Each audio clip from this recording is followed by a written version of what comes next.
Salam saudara-saudaraku, kembali lagi bersama saya Evangelis Eti Sinurat. Kali ini kita akan menceritakan kebangkitan Tuhan kita Yesus Kristus.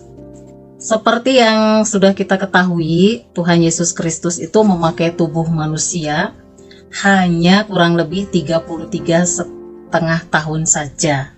Setelah ia selesai mengadakan penyucian dosa, pada hari yang ketiga ia bangkit, tepat seperti yang ia katakan. Karena ia sendiri sudah mengatakannya sampai berulang-ulang, sampai 4 kali kepada murid-muridnya, tapi murid-muridnya itu masih belum terbuka pikirannya, ya, masih terselubung. Sampai nanti setelah Yesus bangkit, mereka baru pikirannya terbuka, diingatkan oleh Roh Kudus. Kita lihat Matius 16 ayat 21. Tuhan Yesus sendiri mengatakan bahwa ia harus pergi ke Yerusalem dan menanggung banyak penderitaan dari pihak tua-tua, imam-imam kepala, ahli-ahli Taurat, lalu dibunuh dan dibangkitkan pada hari yang ketiga. Itu Yesus yang berbicara. Yang kedua kalinya Matius 17, ia berkata pada muridnya, "Anak manusia akan diserahkan ke dalam tangan manusia, dan mereka akan membunuh dia, dan pada hari ketiga ia akan dibangkitkan." Waktu mendengar itu, murid-murid memang hatinya tuh sedih gitu ya, tapi belum mengerti, jadi udah berlalu begitu saja. Pemberitahuan yang ketiga ada di Matius 20 ayat 18-19. "Sekarang kita pergi ke Yerusalem, dan anak manusia akan diserahkan pada imam-imam kepala dan ahli-ahli Taurat, dan mereka akan menjatuhkan dia hukuman mati, dan mereka akan menyerahkan dia kepada bangsa-bangsa yang tidak mengenal Allah, supaya ia diolok-olokkan, disesah, dan disalibkan, dan pada hari ketiga ia akan dibangkitkan." Lalu Yesus berkata lagi keempat kalinya di Matius pasal 26 ayat 2, "Kamu tahu bahwa 2 hari lagi akan dirayakan Paskah, maka anak manusia akan diserahkan untuk disalibkan." Oh, Tuhan Yesus ya. Nah, itulah, ada berita di luar sana yang mengatakan yang disalib itu bukan Tuhan Yesus. Masa katanya Tuhan disalib? Nah, sekali lagi ya, saya tegaskan, yang disalib itu bukan ketuhanannya, tapi yang disalib itu adalah tubuh Yesus Kristus itu sendiri.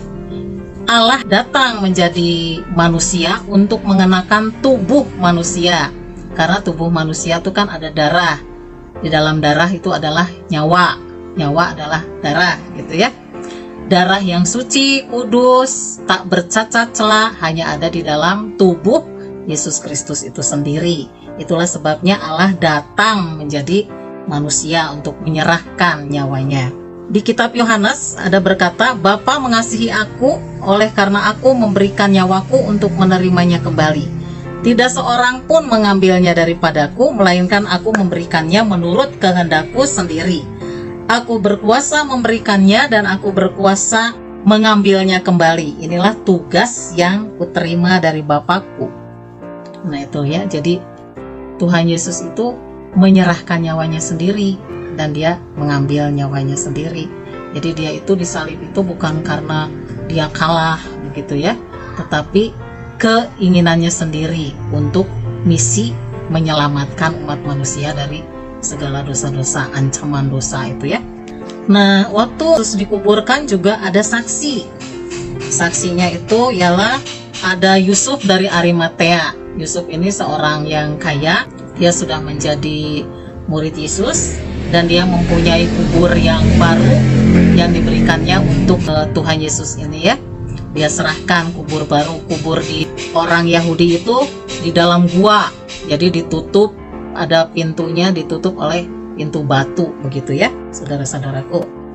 Lalu ada perempuan-perempuan yang menyediakan rempah-rempah, dan Nikodemus yang sudah menjadi murid Yesus juga. Nikodemus itu seorang pemimpin agama Yahudi ya. Dia membawa mur dan minyak gaharu. Jadi pemakaman Yesus itu ada saksinya. Jadi tidak bisa dibilang, oh yang mati itu bukan Yesus. Itu berita yang tidak benar. Karena ada saksi, ya, ada yang menguburkannya. Selama dikubur Tuhan Yesus, kuburannya itu dijaga ketat. Karena orang-orang Farisi, ahli-ahli Taurat itu takut, ya. Takut nanti jangan-jangan katanya, karena dia pernah bilang bahwa dia itu akan bangkit pada hari yang ketiga, jangan-jangan murid-muridnya itu mencurinya dari kubur. Nanti dibilang Yesus bangkit, katanya gitu, ya. Karena ketakutan, jadi dijaga dengan ketat oleh para petugas-petugas pemerintah pada saat itu. Tetapi pada hari Minggu pagi ada gempa. Malaikat Allah turun dari langit menggulingkan pintu batu kubur itu. Jadi Yesus bangkit, ya. Yesus bangkit mengalahkan maut. Segala yang difirmankannya digenapi oleh dirinya sendiri pada hari yang ketiga, yaitu hari Minggu pagi. Dia bangkit dari antara orang mati, ya, keluar dari kubur. Di kubur dia itu hanya 3 hari 3 malam. 3 hari 3 malam itu dia bukannya tidur di kubur, ya, ada yang Yesus kerjakan. 1 Petrus 3 ayat 18 sampai 20 mengatakan, ayat 18, sebab juga Kristus telah mati sekali untuk segala dosa kita. Ia yang benar untuk orang-orang yang tidak benar, supaya ia membawa kita kepada Allah.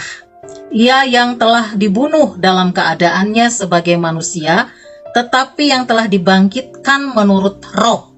Dan di dalam roh itu juga, ia pergi memberitakan Injil kepada roh yang di dalam penjara, yaitu kepada roh-roh mereka yang dahulu pada waktu Nuh tidak taat kepada Allah. Ketika Allah tetap menanti dengan sabar, waktu Nuh sedang mempersiapkan bahteranya, di mana hanya sedikit, yaitu 8 orang yang diselamatkan. Nah, jadi roh-roh yang pada waktu zaman Nuh itu tidak taat, ya, orang-orang yang tidak taat, tidak mau percaya, nah sama Yesus itu mendatangi mereka. Yesus itu mendeklarasikan dirinya, bahwa dirinya sudah menang melawan maut, bahwa inilah dirinya yang diberitakan oleh Nuh kepada mereka. Mereka tidak mau percaya, jadi mereka akan ada di alam maut. Nah, Yesus mendeklarasikan dirinya bahwa dia sudah menang mengalahkan maut. Puji Tuhan, haleluya. Ada lagi saksi-saksi kebangkitan. Waktu penguburannya juga ada saksi. Kebangkitannya juga banyak saksi, ya. Di antaranya Yohanes 20 ayat 16, ia menampakkan diri pada Maria Magdalena. Kata Yesus kepadanya, Maria. Maria berpaling dan berkata kepadanya dalam bahasa Ibrani, Rabuni, katanya. Artinya guru. Jadi Maria itu waktu dipanggil Maria, dia langsung mengenal suara itu adalah suara gurunya.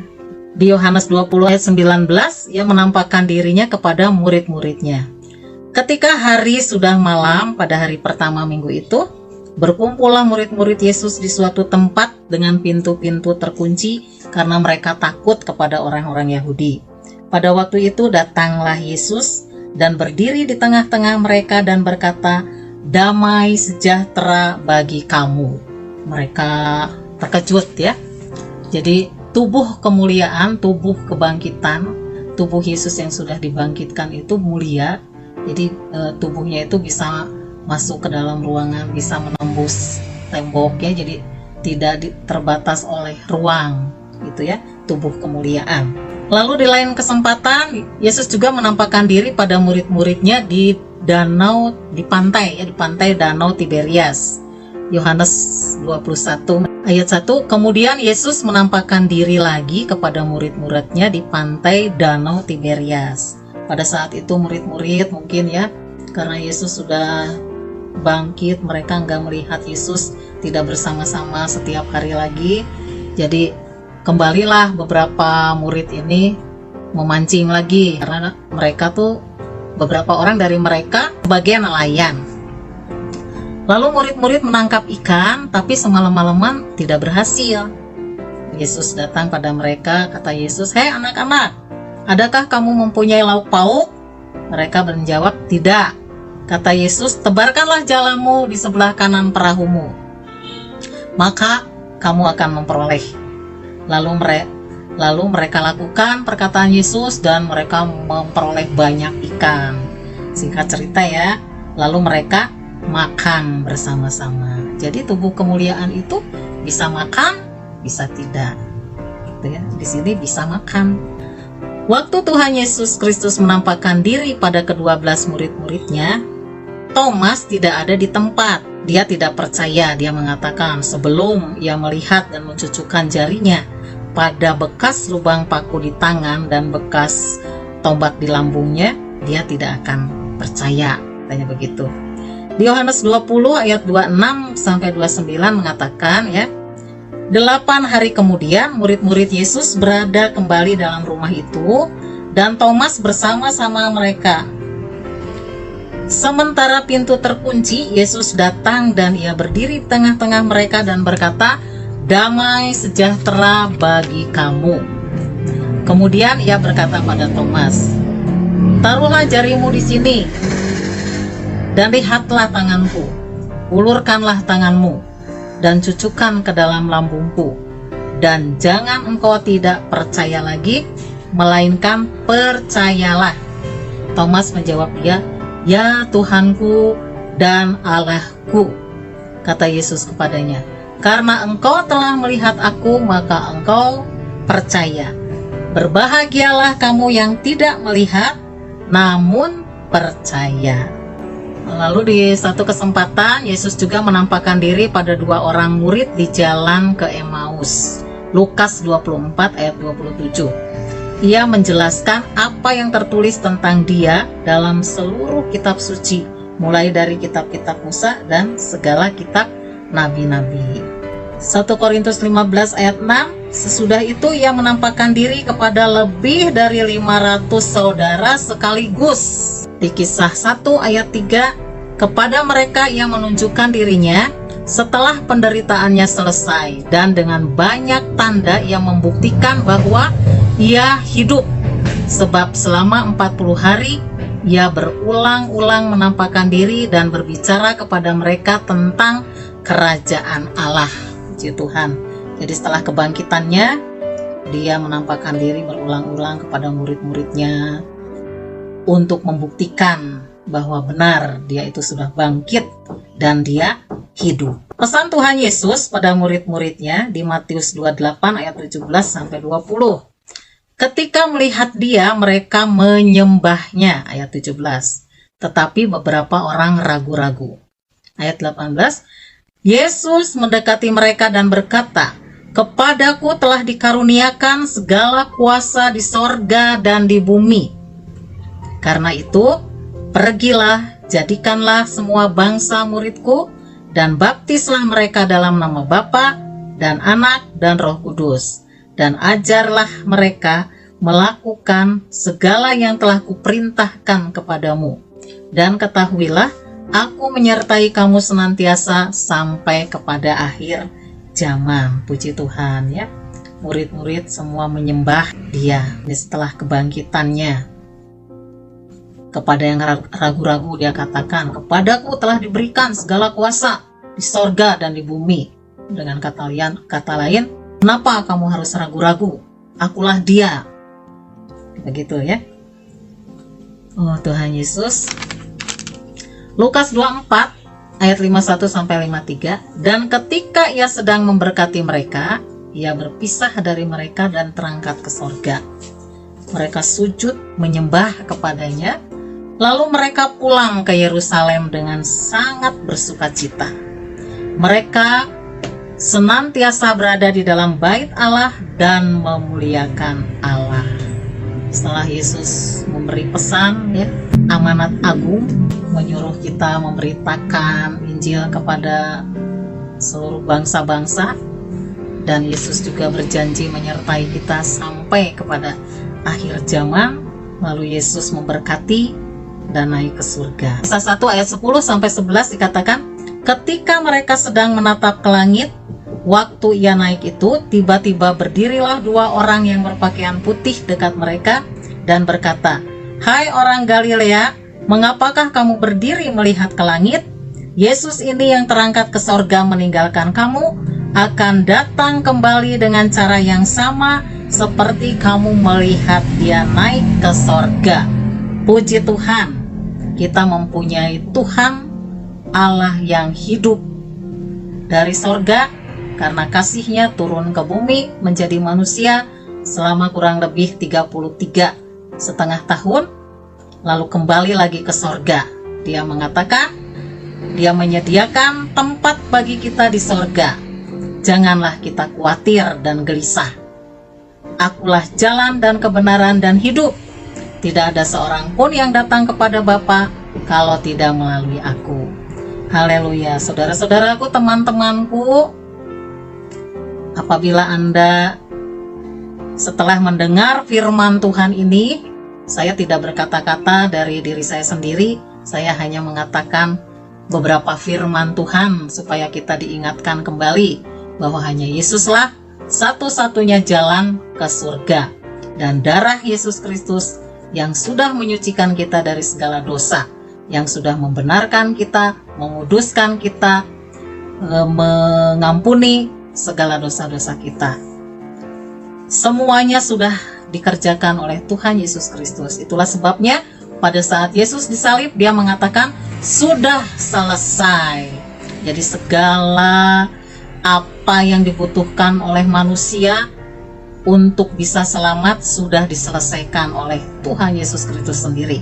Bagian kita, apa yang harus kita kerjakan? Yang harus kita kerjakan tuh hanya satu, yaitu percaya. Puji Tuhan.